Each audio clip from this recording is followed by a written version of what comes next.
just a couple of days away from a potential government shutdown. House Speaker Kevin McCarthy is struggling to pull Republicans together and find a way forward before midnight on Saturday.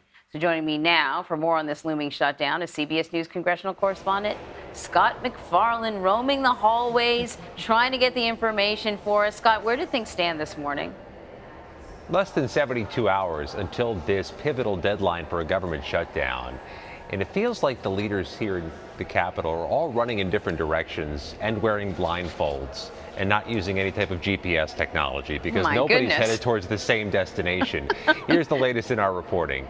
Some of the holdout members of the House Freedom Caucus, the more conservative faction of House Republicans who've been very strident in their opposition to a short-term spending deal, tell CBS News they might be open to a short-term spending deal, and they may try to patch one together tomorrow.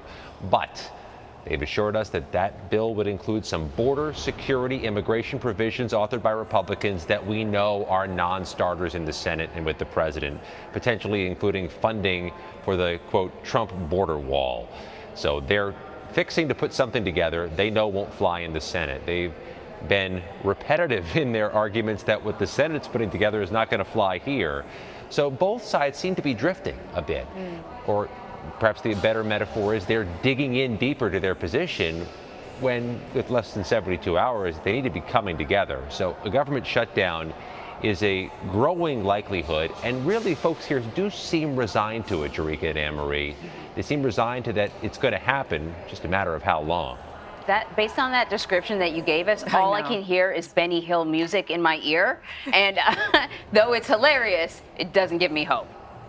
When you think about some of those realistic options, I mean, you said that there are some considerations right now, but where are we in terms of this being, it sounds like it's definitely going to be a last minute effort here. It's not like it hasn't happened before, although it's been a few years. But what are some of those realistic options that are on the table? Jerika, what's been proposed by the U.S. Senate and received overwhelming support from both parties in the U.S. Senate is the legislative version of a snooze button on your alarm clock. It would just keep the government open another 45 days and allow negotiations to continue. It would include funding for Ukraine, which any number of House Republicans, by the dozens, has said is unacceptable. House Republicans, at least a number of them, have opposed extending aid to Ukraine and the war effort.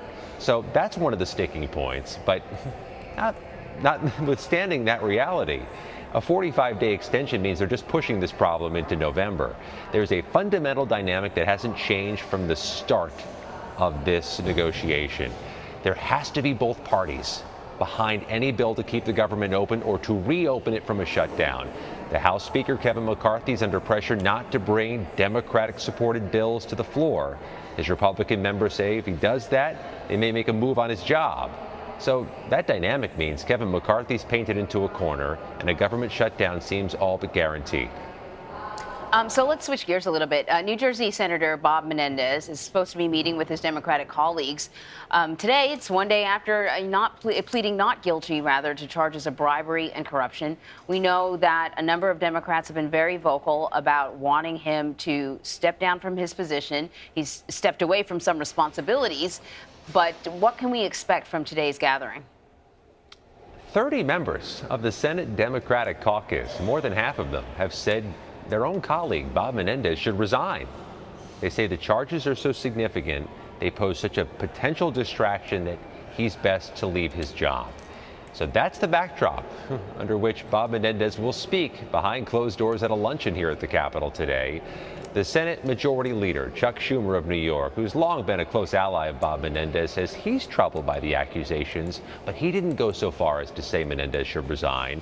He did say Menendez should say his piece to his colleagues today, talk about his future, talk about his case, talk about the prospects ahead.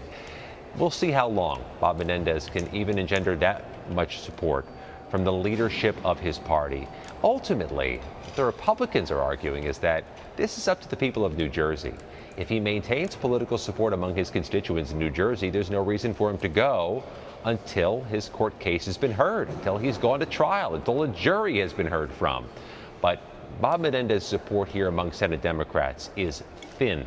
It is flailing, so it's not clear this meeting today can change things. We'll find out after it's over if it does. All right, Scott MacFarlane, a lot to keep you busy there on Capitol Hill. Thank you. Thank you both.